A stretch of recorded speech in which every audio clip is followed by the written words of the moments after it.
2월 25일 화요일 모닝 미팅 시작하겠습니다. 먼저 전일 지수 하락 관련해서 노동길 위원 발표해 주십시오. 예, 스팟 코멘트 발표드리겠습니다. 전일의 한국 주식시장은 코로나19 확진자 증가에 따른 글로벌 공급망 차질 우려와 연준의 통화정책 시각차의 하락 마감했습니다.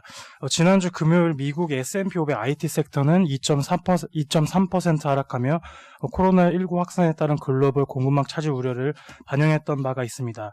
전일 외국인의 코스피 순매도는 7,816억 원으로 이 비차익 프로그램 매매 규모를 크게 상회했습니다. 즉 일부 IT 업종에 선별적으로 외국인의 매도가 집중된 것으로 보고 있습니다. 그 밖에 금리 인하 필요성을 부여하는 연준 위원들의 발언이 지속되고 있다는 점도 투자 심리에 악영향을 미쳤던 것으로 판단하고 있습니다. 코스피는 춘절 이후 중국 주식시장 개장 당시 기록했던 전저점을 현재 하회하고 있습니다. 당시보다 주식시장의 재반 여건이 양호하다는 점에서 지금 추가적인 매도 실익은 크지 않다라고 판단을 하고 있습니다. 25일 국내 주식시장은 코스피의 야간 선물이 밤사이 0.94% 하락함에 따라서 2050포인트 내외에서 시초가가 형성될 것으로 보고 있습니다. 2050포인트 이하 구간에서는 매도보다는 점진적 매수 대응이 필요하다고 생각하고 있습니다. 이유는 크게 두 가지인데요. 첫 번째로는 코로나19 공포에 대한 글로벌 공급망 우려가 좀 과도하다는 점을 들 수가 있겠습니다. 중국을 제외하면은 여전히 다른 나라의 확산세는 2%를 현재 하회하고 있는 상황입니다. 두 번째로 연준의 비둘기 스탠스를 중장기적으로 확인할 수 있을 것으로 판단을 하고 있는데요. 연준은 미국의 주식시장의 추가 조정 시 금리 인하 가능성을 크게 부인하기 어렵다는 점을 들어서 이 두 가지를 들어서 코스피 2050포인트 미만 구간에서 점진적 비중 확대를 권고드립니다. 이상입니다. 저기 정부 차원에서 시장 대응이나 혹시 이런 부분들은 얘기되는 게 없나요? 예, 지금 아시다시피 한국은행에서 기준금리 인하 가능성이 좀 높아지고 있고 추가 경정 예산도 행정부에서 의회에 직접적으로 제의를 하고 있는 상황입니다. 과거에 이 추가 경정 예산에 따라서 성장률에 대해서는 발표가 이후에 이어지겠습니다만 이런 재정 정책이라든지 그리고 통화 정책에 대한 기대감이 주식시장 위험 투자 심리를 하방을 일순간은 막아줄 수 있을 것으로 보고 있습니다. 다만 연준의 통화 정책 스탠스가 좀 더 중요한 변수가 되지 않을까 저희는 그렇게 판단하고 있습니다. 그 사스 때가 추경이 한 10조 원이 좀 넘었었잖아요. 그죠? 그 시장에서는 그 10조 원 정도 기준으로 해서 더 많냐 적냐 이렇게 판단하겠죠? 예, 그렇게 판단을 하고 있습니다. 지금 이후에 매크로에서 나올 자료가 그런 내용이 포함되어 있습니다. MMN 빠져 있는데요. 전일 미국 시장 관련해서 조현주 위원 발표해 주십시오. 네, 어제 뉴욕 3대 지수도 모두 3% 이상 급락하는 모습을 보였습니다. 주된 배경은 코로나19 감염자가 이제 이탈리아, 한국, 이란 이렇게 3개 국가에서 급격히 증가한 부분, 그리고 이라크에서 첫 감염제 발생하면서 총 30개 국가로 중국 이외의 국가에도 이제 확산이 되면서 글로벌 전반적인 경기 둔화 우려가 작용했다라고 보시면 됩니다. 특히나 WHO 세계보건기구가 어젯밤에 기자회견을 열면서 팬데믹 가능성을 지니고 있고 지금은 이 팬데믹 세계적 대유행병으로 분류할 수 있냐 없느냐를 이제 준비할 때라고 발언을 하면서 조금 더 우려가 커졌다라고 보실 수가 있겠고요. 또 어젯밤에 골드만삭스는 미국 1분기 경제 성장률을 1.4에서 1.2%로 하향 조정을 했습니다. 이 외에도 이제 중국에서 미국 월스트리트 기자를 3명을 추방을 했는데 어제 행정부 시니어 모임에서 중국 기자를 추방하는 방안을 연구 중이다라고 발표를 했고요. 또 주말 동안에 일어났던 네바다주 코커스에서는 샌더스가 거의 50%대로 압승하면서 불확실성 요소로 좀 작용을 했습니다. 그래서 여러 가지로 코로나 이슈와 그 외의 불확실성들이 결국에는 IT 중심으로 그동안 많이 올랐던 주가 중심으로 차익 실현 욕구를 견인했다라고 보시면 되고요. 앞으로 저희는 일단은 글로벌 TMT 주식 강세가 결국에는 연준의 글로벌 통화 부양 정책에서 비롯됐다라고 보고 있기 때문에 연준이 어떻게 스탠스를 가져가느냐가 이제 핵심이다라고 보고 있고 일단 시장에서는 6월 FOMC 회의에서 금리 인하 확률이 76%까지 상승한 상황입니다. 결국에는 페드가 구원투수로 나서줄 것이다라는 기대감이 지금 높은 상황이라서 현재 연준 위원들이 금리 인하 기대를 경계하는 발언들은 결국에는 투심을 위축하는 요소다라고 볼 수 있겠습니다. 다만 다행인 점은 이제 백악관에서는 의회에 코로나 관련해서 비상자금을 요청을 했고 아마 금주 내에 의회 통과가 예정이 되어 있다라고 보시면 될 것 같고요. 이게 이제 단기적인 충격 외에 계속해서 차익 실현 욕구를 자극할 수 있는 요소로 번질 수 있는 여부는 결국엔 실적이다라고 보고 있고 현재 나스닥 1분기 기업들의 실적은 전년 대비 2% 증익이 예상되는 상황인데 최근에 코로나 이슈로 컨센서스가 좀 내려가고 있는 상황입니다. 그래서 실적이 어떻게 나오는지에 따라서 차익 실현 욕구가 더 커질지에 대해서는 좀 지켜봐야 된다라고 판단하고 있습니다. 이상입니다. 네, 이어서 전일 채권 관련해서 강승원 의원 발표해 주십시오. 예, 전일 미국 10년 국채 금리도 하루 만에 10bp가량 급락을 하면서 장중 미국 채권 시장 역사상 최저 수준인 1.35%까지 좀 하락을 한 상황입니다. 뭐 사실 그 자산 가격이 올라간 거는 굉장히 뭐 저한테는 긍정적으로 볼 수도 있겠는데 문제가 뭐냐면 그 채권 시장 역사상 미국채 금리가 1.45%까지 하락한 사례가 유럽 재정 위기 그리고 2016년 브렉시트 이벤트였습니다. 그러면 이번에 금리 급락의 가장 주요 배경이 코로나 확진자 수 급증인데 채권 시장이 실제로 코로나 바이러스를 재정 위기나 브렉시트와 관련된 어떤 경제적 이벤트 정도 수준까지 파악을 하고 있는 거냐? 그 부분을 좀 살펴볼 필요가 있겠는데요. 일단은 뭐 경기 둔화에 대한 우려는 분명히 반영되어 있는 것 같습니다. 현재 아시아가 글로벌 GDP에 차지하는 비중이 33%, 특히 중국이 17%인 만큼 코로나 바이러스 사태가 글로벌 성장을 전망치 하향 조정 압력인 건 분명하고요. 특히나 뭐 역사적 저점이었던 재정 위기와 그리고 브렉시트가 있었던 2016년 모두 미국의 GDP 갭이 0%포인트로 수렴하고 2016년엔 마이너스 반전을 했는데 현재 미국의 12월 점도표 기준 미국의 GDP 갭 전망치가 0.1%포인트밖에 되지 않습니다. 그러니까 무슨 얘기냐면 연준이 만약에 올해 미국 성장 전망치 0.1%포인트만 낮춰도 충분히 이제 미국 GDP 갭이 0%포인트 수렴하기 때문에 뭐 그 부분이 시장의 우려를 반영되어 있다라는 거 말씀을 좀 드리고요. 다만 그렇다고 해서 그럼 이게 진짜 경기 침체 우려까지 이어질 거냐? 사실 저희가 볼 때는 최근에 미국채 금리 급락의 중요한 요인 중에 하나가 안전자산 내 품귀 현상이다라는 말씀을 드리는데요. 무슨 얘기냐면 올해 들어서 굉장히 중요한 특징 중에 하나가 원래 안전자산 선호면은 엔화가 강세로 가야 되는데 올해 들어서 엔화가 강세를 좀 보이고 있지 못하고 특히나 2월 17일 날 일본 GDP, 4분기 GDP가 역성장을 기록하면서 흔히 말하는 일본 경기 침체 우려가 나오면서 엔화 약세가 심화가 됐습니다.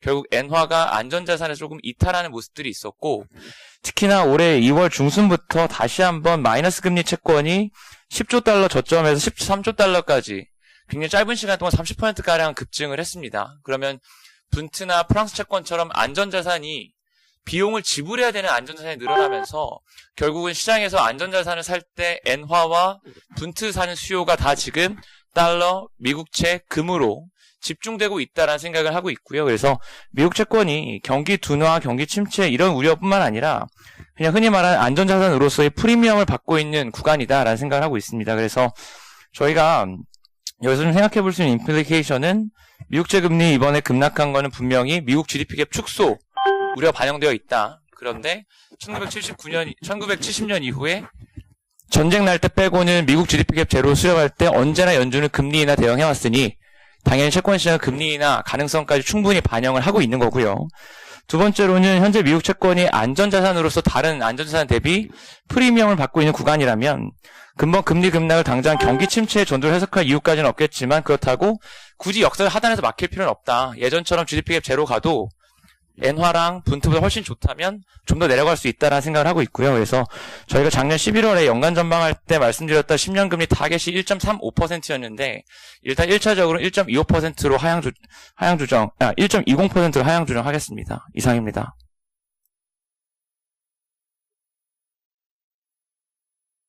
재정위기 때하고 브렉시트 때 저점 수준을 한번 얘기해 주시죠. 예. 유럽 재정위기 때가 1.38 정도였고요. 그리고 브렉시트 당시가 1.35였습니다. 근데 어제 장중에 정확하게 1.35 정도를 터치하고 지금 현재 2bp 정도 올라와서 1.37 정도니까 사실 브렉시트와 재정위기 사이 정도에 지금 도달해 있다라고 보시면 될 것 같습니다. 네, 다음은 매크로 분석 안기태 위원 발표해 주십시오. 요즘은 내수 지표가 좀 빠르게 위축되고 있는 상황이고요. 당초에 저희가 올해 성장률 1.7 봤는데 여기 연간으로 1.6으로 떨어질 것 같다 말씀을 드리고, 그러니까 뭐 2, 3월 지표 보지는 뭐 불가피하다 이렇게 말씀을 드릴 수 있고, 추경은 지금 나오는 얘기가 일단 뭐 금리 인하는 지금 정부 정책이 부동산은 지금 뒤로 밀려져야 되는 상황인 것 같고요. 그래서 일부 뭐 금리 인하 거의 확실시되고 있는 상황이다 보고요. 추경은 지금 언론 나오는 얘기가 10조에서 40조 원 정도 나오는데 이게 GDP 대비 비율로 보면은 이게 2015년도 메르스 때 그 추경이 GDP 대비 0.7%였거든요. 그러니까 이 정도 달성하려면 지금 15조 원이 나와줘야 요게 됩니다. 그러니까 이번에 추경이 최소한 3월 안에 15조 원은 나와줘야 된다는 얘기가 되고요. 15년 정도 메르스 정도 대응되려면 그렇게 돼야 되고, 2009년이 정말 추경이 셌던 때인데 그 당시가 이제 GDP 대비 2.4% 나왔었던 건데 그 정도가 되려면 50조 원 정도가 돼야 됩니다. 그러니까 추경이 지금 논의가 되는데 요지는 15조 원 정도는 나와줘야 15년 그 메르스 정도가 되는 거고, 여기 V자형으로 확 올라가 주려면은 50조 원 정도 추경이 필요하다. 그리고 그게 아마도 이제 바로 숫자를 올릴 수 있을 만한 인프라 그런 게 나와줘야 되는데 그 부분은 지금은 언론 뭐 추이 정도 좀 봐야 되는 것 같고요. 아마 이게 금요일 정도에 좀 윤곽이 드러날 걸로 보입니다. 그래서 결론적으로 이게 V자로 세게 이제 올라간다라고 보기에는 지금은 베이스를 그렇게 잡지는 않고요. 일단 1분기는 하락, 근데 추경이랑 금리는 합쳐서 2분기 완만한 개선, 좀 그렇게 좀 보고 있습니다. 예, 이상입니다. 전에 우리 샀을 때 추경이 10조 원 조금 넘었었잖아요. 근데 우리가 이런 이제 전염병 외에 그 추경이 나왔을 때 추경 규모가 많이 크게 나왔을 때가 어느 정도 규모였나요? 이게 사실 가장 의미가 있었던 것은 역시나 2009년 뭐 GDP 대비 2.4%였던 거고, 근데 이제 그 다음부터 특징이 뭐냐면은 이게 추경이 나왔을 때 성장률 숫자를 끌어올리는 게 그 두 가지 루트인데, 하나는 정부가 이게 직접 돈을 쓰면은, 그러니까 이게 도로나 철도를 깔아버리면 그게 숫자에 바로 잡혀주거든요. 근데 만약에 정부가 이게 청년 실업자한테 돈을 준다, 그럼 이거 숫자에 나오지 않아요. 왜냐면 청년 실업자가 정부한테 돈을 받아가지고 그걸로 라면을 사 먹으면 이제 숫자에 나오는데, 그거를 저금했다 내지는 비트코인을 샀다 이러면 이제 숫자에 안 잡히거든요. 근데 2009년에는 정부가 숫자에 나오게 바로 이제 돈을 쏴준 건데, 그 다음부터는 좀 그 2013년부터 해서는 그런 숫자는 아니었고 대부분이 일단 소득 재분배 목적이었던 터라, 뭐 제일 중요한 거는 뭐 이번에 성격이 어떤 거냐, 막바로 그냥 돈을 쓸 수 있게 쏴주냐, 그게 일단 관건이 갈려 있습니다. 이렇게 했을 때 뭐 이 주가 지수라든지 금융시장은 바로 이렇게 반응을 보였던지 어땠는지. 근데 사실 주가 관점에서는 좀 생각이 드는 게, 뭐 이건 약간 결이 다른 얘기일 수 있는데요. 지금 일단 한국에서 확산자 나오면서 얻어 터지는 이유가, 일단 한국이 글로벌 제조업 서플라이 핵심에 있거든요. 그러니까 우리나라 사람들은 이게 지금 대구 경북에서 이제 확산되는 걸로 알고 있지만은, 구체적으로 알고 있지만은 해외 애들이 봤을 때는 그냥 한국이나 나라 전체가 셧다운 되는 거 아니냐 이렇게 보고 지금 들어오는 것 같은데, 그런 관건이 앞으로 상황이 이제 좀 뭐 확진자 수, 그러니까 관건은 주식시장에서 관건은 한국에서 확진자 수 증가폭 감소, 이게 될 것 같고요. 지금 약간 이거는 조금 앞서가는 얘기일 수 있는데, 중국에서 지금 나오는 얘기가 가동일이 슬슬 돌아가거든요, 중국은. 그러니까 어떤 말씀이냐면은 2월 21일부터 중국의 화력발전소 석탄 사용량이 올라가기 시작을 해요. 이게 2월 21일부터. 그러면은 조심스러운 얘기지만 일단 중국은 뭔가 다시 공장으로 돌아오고 일단 다시 우리 일 좀 해보자 이런 쪽으로 느낌으로 가는 것 같고, 근데 이 와중에 한국이 얻어 터지니까 해외 애들은 그럼 글로벌 서플라이 체인 망했네 이렇게 보는 꼴인 건데, 중국도 일단은 확진자 꺾이고 돌아서는 거 보면은 한국도 일단은 그 가능성을 좀 열어두지 않나, 그렇게 좀 보고 있죠. 그 다음 이제 추경은 그 다음 뭐 주식시장 단에서는 서브 개념으로 좀 올릴 수 있는 변수라 생각하고요. 네, 이어서 FX 전략 권한민 의원 발표해 주십시오. 네, 3월 환율 월보 말씀드리겠습니다. 최근 아시는 것처럼 글로벌리 달러 강세에 이어지고 있는데요. 저희는 쉽사리 이제 달러의 약세 흐름으로 전환하기는 어려울 걸로 봅니다. 일단 첫 번째가 유로화, 결국 달러 인덱스는 58% 차지하고 있는 유로화를 보실 텐데요. 6페이지입니다. 지금 유럽 경기 나쁜 건 다 아실 건데 이제 돌 거냐라고 봤을 때 저희는 두 가지 측면에서 유럽이 빨리 돌긴 어렵다라고 보고 있습니다. 6페이지 그림 6번처럼 지금 중국의 선행지수에 독일 선행지수가 유의미하게 한 3, 4개월 정도 선행을 하고 있습니다. 중국이 경기 부양을 하더라도 일단은 시간이 소요된다라는 점에서 유럽 쪽은 좀 아직 어려울 수 있을 거다라고 보고 있고요. 또 하나 결국은 수요 진작이 어려울 때 쓸 수 있는 카드가 인프라 카드인데요. 7페이지 그림 9번 보시는 것처럼 이미 유럽은 지난해 연말 인프라 카드를 썼고요. 상대적으로 이제 건설 투자 증가율의 기저효과로 좀 하락할 수 있는 국면을 예상을 하고 있습니다. 다음 페이지를 넘기시면은 결국 통화정책 차이도 이어질 수 있는데요. 결국 이렇기 때문에 ECB는 지금 상반기 중에 QE 규모를 확대할 수 있는 그런 압력이 점점 더 높아지고 있는 반면에 아시는 것처럼 연준은 오는 3월 그러니까 2분기를 앞두고 결국 유동성 축소에 대한 경계감도 나올 수가 있습니다. 그림 14번 보시는 것처럼 결국 통화정책 차이 역시 달러와의 약세 요인은 아니다. 오히려 강세 압력이다 라고 보고 있는 상황입니다. 최근에 변화가 하나 있는 게 이제 10페이지부터 말씀드릴 엔화입니다. 달러 인덱스는 14% 정도 차지하고 있고요. 결국 유로와 엔화 하면 달러 인덱스는 70%라는 점에서 엔화의 최근의 변화가 좀 중요해 보이는데요. 지금 최근에 18번 그림 보시는 것처럼 원래는 엔화의 안전자산 컨셉이 물가 때문이었거든요. 상대적으로 미국 대비 물가가 낮아서 디플레이션 자산, 구매력이 보존되면서 안전자산이 된다라는 컨셉이었다면 최근에는 그 결정력이 물가에서 혹은 금리에서 빠르게 경기 쪽으로 이동하고 있습니다. 4분기에 역성장 났고요. 1분기에 역시 GDP 역성장 우려까지 있는 상황이라면 2분기 연속 GDP 역성장, 즉 기술적 침체가 아니냐 그렇게 보실 수가 있는 상황입니다. 달러 인덱스에 좀 강세 압력이 지속될 수 있을 걸로 보고요. 문제는 13페이지 그리고 이제 말씀드릴 위안화와 원화입니다. 13페이지를 넘겨보시면 저희도 연간 전망에서 말씀드렸던 것처럼 길게 보면은 신흥국 통화의 약세를 말씀을 드렸지만 최근에 위안화와 원화의 레벨이 좀 많이 올라왔다라고 보는 상황입니다.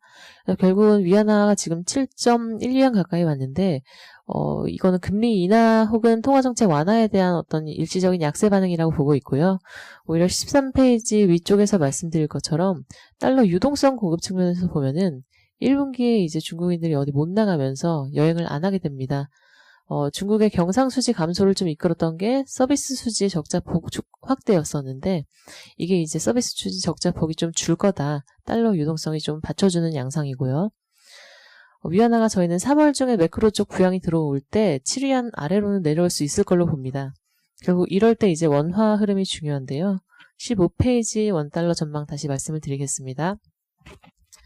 15페이지 원화를 보시면은 저희가 애초에 이제 원화의 순환적인 강세를 1분기 초, 2분기 말까지, 1분기 말, 2분기 초까지 봤었습니다.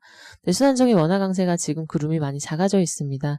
그림 23번 보시는 것처럼 사실 미국과 신흥국의 격차가 최근 들어 더 커지고 있는 상황입니다. 여전히 미국 주도의 경기가 이어진다면 저희 기존에 말씀드렸던 것처럼 신흥국 통화의 강세룸이 좀 많이 작아들었다라는 표현을 드릴 수가 있겠고요. 그래서 15페이지 표 3번 테이블로 이제 저희 전망 업데이트를 했습니다. 기존의 원달러 연평균 1180원 정도 봤었는데요. 1분기 원달러 환율 상승 반영해서 평균 1190원으로 상향을 합니다. 다만 이제 1분기에 환율 상승폭이 컸던 만큼 이게 모멘텀 측면에서 2분기에 좀 내려올 수 있는 요인이라는 점에서요. 제가 일단 3, 4분기 상향은 크게 이루어지지 않았고요. 그렇게 이제 최근에 이제 원달러가 6개월 만에 1220원까지도 돌파한 상황인데, 일단 위안화와 맞물려서, 그리고 우리나라 확진자 수가 고점을 통과하는 그 상황까지는 일단 지금 레벨 이어질 수 있겠지만, 추후에 조금 단기적으로 내려올 때, 그때가 저희는 달러 자산의 매수 기회다. 이렇게 판단하고 있습니다. 이상입니다. 네, 다음은 글로벌 리츠 발표해 주십시오. 네, 글로벌 리츠도 중위험 중수이다 보니까 최근에 코로나19 사태로 인해서 글로벌 확산이 이루어진 바 있습니다. 그래서 기초자산을 부동산으로 하고 있는 호텔이나 리테일이 직격탄을 맞고 있는 건 사실이고요. 그래서 어제도 글로벌 리츠는 마이너스 1.34% 빠졌습니다. 물론 호주나 UK는 더 많이 빠졌고요. 그래서 주가보다는 한 반 정도 빠졌는데 그게 중위험 중수익이라는 것을 지표로 나타낸다 이래 보실 수 있겠습니다. 두 번째는 최근에 홍콩하고 한국도 많이 빠졌는데 그 이유는 PFFO라 그래서 주식 대비해서 배당 금액이 얼마나 하느냐에 대한 리츠의 밸류에이션인데요. 그게 가장 높은 데가 홍콩이고요. 그리고 한국입니다. 그리고 영국도 높고요. 그래서 그런 쪽 국가는 조정을 많이 받고 있는 편이고요. 그리고 미국은 최근에 1월 달에 신규 주택 착공 건수가 늘어나면서 호주세를 보이면서 주가가 급등했다가 어제는 또 되돌림 현상이 일어났다 이래 보시면 될 것 같습니다. 따라서 리츠도 최근에 4분기 실적이 나오고 있는데요. 그러니까 뭐 배당을 많이 하는 전망치를 내는 회사들은 주가가 계속 견조하게 올라가고 있고요. 그게 또 실적이 안 나와서 배당을 적게 하는 그 종목들은 하락세를 보이고 있습니다. 따라서 우리는 1분기 정도까지 중립 의견으로 변동성이 왔다 갔다 하루는 상승하고 또 하루는 내려가고 이런 변동성이 확대될 거라고 보아서 1분기 정도까지 중립 의견을 제시하고 있습니다. 이상입니다. 네, 이어서 산업기업 분석으로 넘어가겠습니다. 먼저 코로나19 관련해서 LCD 산업 발표해 주십시오. 예, 코로나19 영향으로 디스플레이 산업 중에 이제 LCD 부분 영향이 있어서 말씀을 드리겠습니다. 예, 코로나 바이러스 영향으로 중국 LCD 패널 업체들 가동률은 부진할 것으로 저희 예상하고 있고요. 당연히 이제 생산량 감소로 이어질 것으로 봅니다.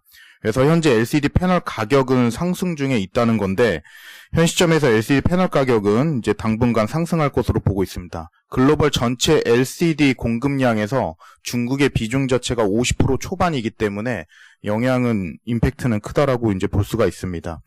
근데 이제 저는 이제 코로나 바이러스 영향이 완화될 때는 패널 가격이 이제 다시 하락세로 전환될 것으로 보고 있고요. 올해 가동이 예정되어 있는 10세대 설비가 중국에서 이제 2개가 있는데 현재 이제 다 지연이 되었고요. 어제 이제 체크한 바로는 정상 가동이 이제 3분기, 4분기쯤으로 이제 계획이 잡혀져 있기 때문에 결국 공급 증가에 따른 패널 공급과인 관련 장기 전망은 저희는 유효하다고 이제 보고 있기 때문입니다. 삼성 디스플레이와 LG 디스플레이도 LCD 사업 축소에도 불구하고 이러한 이제 가격 상승 수혜를 일부 볼 것으로 저희 보고 있고요. 다만 이제 삼성과 LG 디스플레이 패널 현금 원가가 이제 비슷할 것으로 보고 있는데 생산비 중에 이제 많은 인치가 삼성과 LG가 55, 65, 77, 75인치 요런 이제 초대형 패널 쪽인데 현재 가격은 오르고 있지만 현금 원가가 이제 55가 100에서 110불 정도, 그리고 65인치가 165에서 180불 정도, 그리고 75는 290에서 330불 정도이기 때문에 보수적으로 놓고 보면 1분기에 가격 상승에 따른 수혜는 약간 뭐 일부에 국한되지 않을까라고 이제 보고 있습니다. 이상입니다.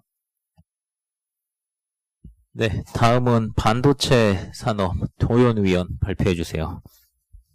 예, 반도체 말씀드리겠습니다.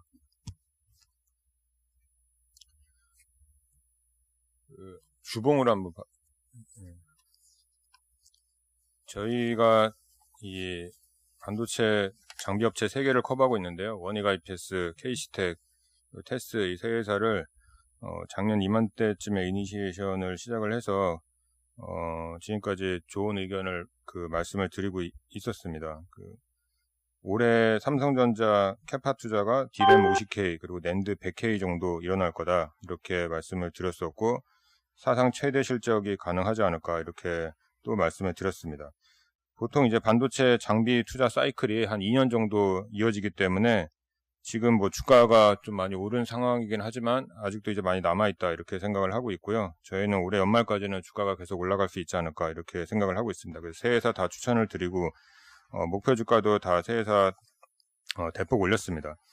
지금 현재 시점에서 봤을 때 뭐 우한 폐렴이라든지 뭐 이런 좀 부정적인 이슈가 있지만 디램이나 낸드 이 수급 체크를 해보면 연말에 쇼티지가 예상이 되고 삼성전자 디램 50K, 낸드 85K 그리고 하이닉스 디램 30K 이상 투자를 안 하면 내년에 이제 대규모 쇼티지가 예상이 됩니다. 그래서 회사들도 이걸 알고 있기 때문에 좀 뭐 글로벌 좀 부정적인 이슈가 있긴 하지만 투자 계획은 변함이 없다. 오히려 더 늘어날 가능성이 있다. 이렇게 생각을 하고 있고요. 최근에 좀 긍정적인 면들이 여러 가지가 있는데, CIS 수요가 호조입니다. 카메라들이 3개씩 핸드폰에 이제 들어가다 보니까, CIS가 보통 이제 D램이랑 공정이 좀 비슷하거든요. 그래서 구형 D램 팹을 신형으로 업그레이드 하는 것보다는 구형 D램 팹을 CIS로 바꾸고 D램 팹을 새로 짓는 그런 전략을 택하고 있습니다. 그래서 삼성전자가 올해 11라인에 이어서 13라인도 CIS 팹으로 전환을 하고요. 여기서 D램 캐파가 50K 이상 줄어들기 때문에 아까 말씀드린 삼성이 올해 D램을 50K 투자를 하더라도 늘어나지 않습니다. 그래서 추가 투자가 하반기에 좀 예상이 된다 이렇게 생각을 하고 있고 하이닉스도 D램 M10 라인이라고 있는데 이거를 CIF로 전환할 계획입니다. 그래서 여기서 70K 이상 캐파가 감소하기 때문에 하이닉스는 올해 D램 투자하지 않는다. 회사는 공식적으로 이렇게 얘기하는데 저희는 최소 30K 이상은 투자하지 않을까 그렇게 생각을 하고 있습니다. 그래서 저희가 생각하고 있는 원익 IPS, 테스, KC텍 이 세 회사의 올해 매출이나 영업이익은 사상 최대치 갱신할 수 있다 이렇게 말씀을 드리고 있고 지금 주가가 단기적으로 조정일 때 살 좋은 기회다 이렇게 보고 있습니다.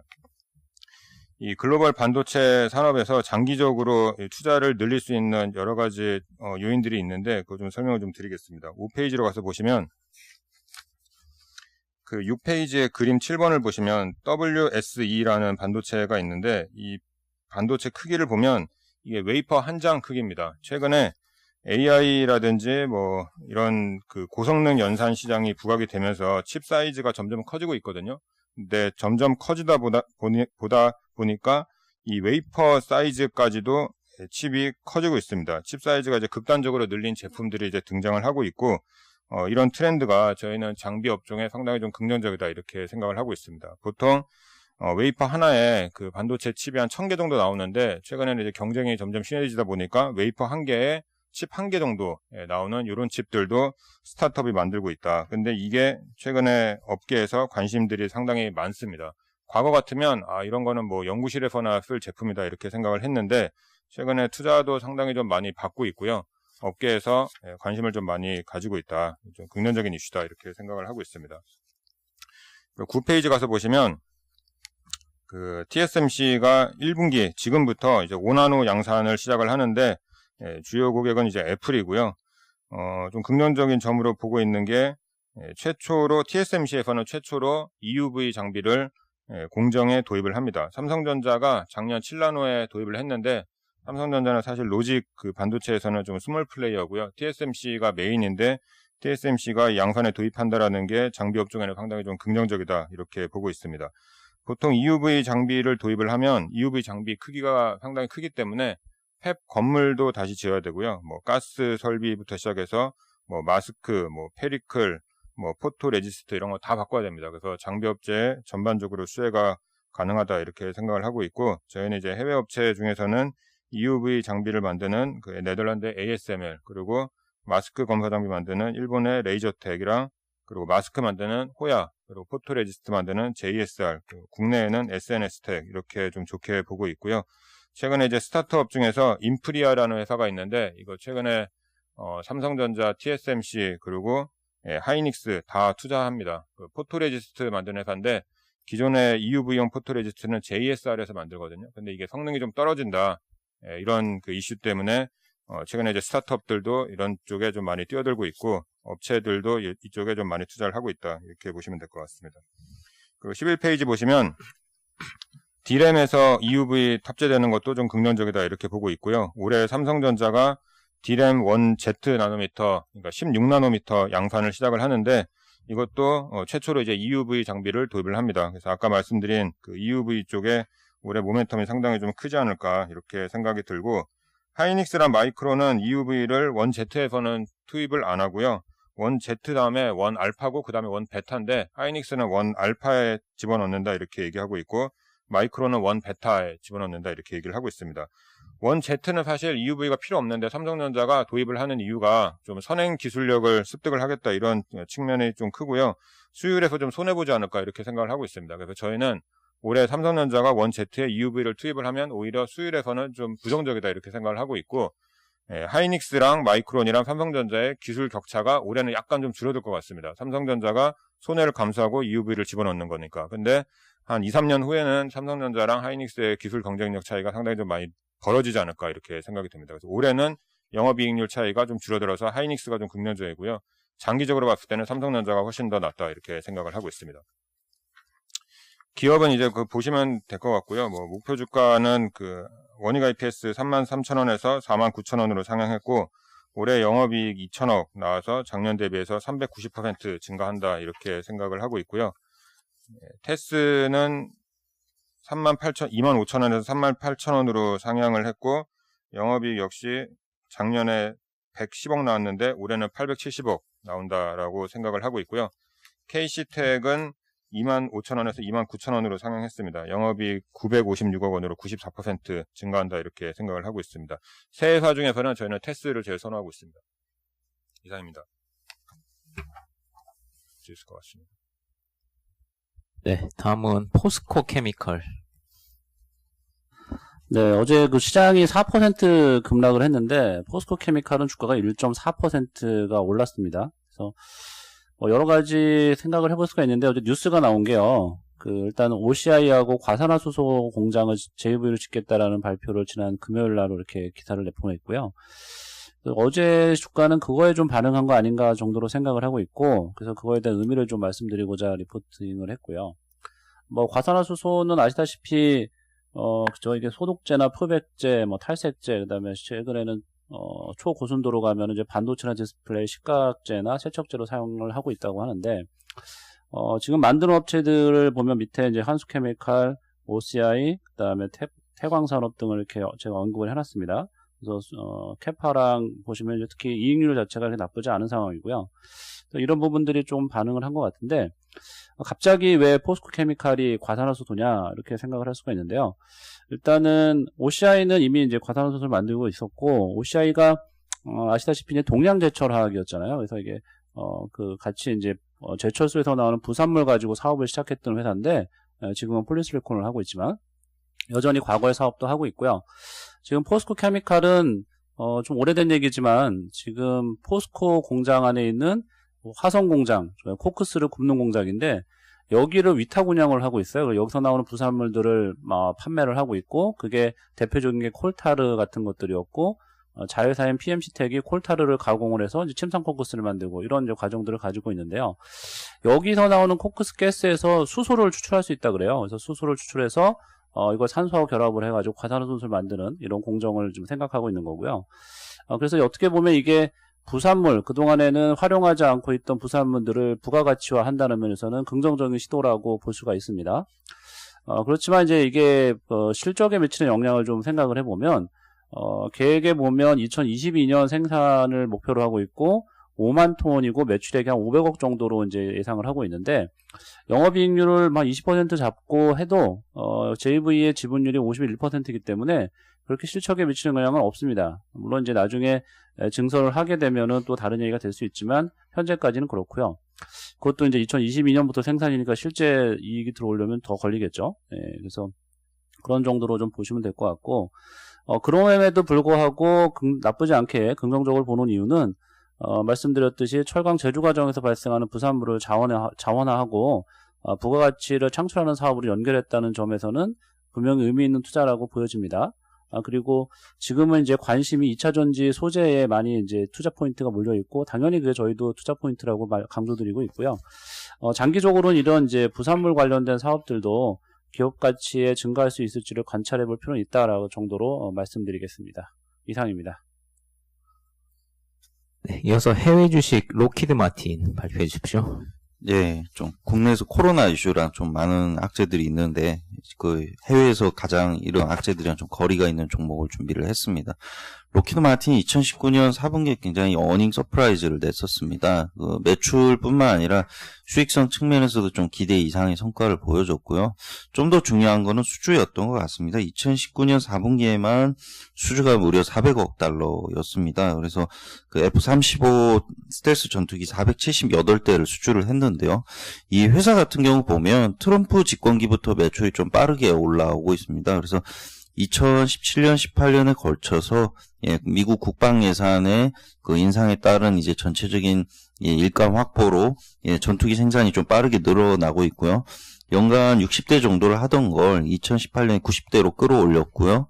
그 다음에 이제 2019년부터 이제 본격적으로 우방국에도 F-35 출하가 진행이 됐습니다. 그래서 초기 계약도 지난해 4분기에 있었고요. 후속 계약도 전체적으로 계속 있을 걸로 생각을 하는데, 현재 생산량은 연간 134대 정도로 증가를 했고요. 올해는 140대에서 150대 정도를 보고 있습니다. 전체적으로 일감 들어오는 속도가 수주 들어오는 속도보다 훨씬 많고요. 방산업체의 특성상 주문이 보통 4, 5년치가 들어오기 때문에 반대로 해석을 하면 한 2022년까지는 성장이 계속되는 게 거의 무난하게 예상된다라고 이렇게 봐주시면 될 것 같습니다.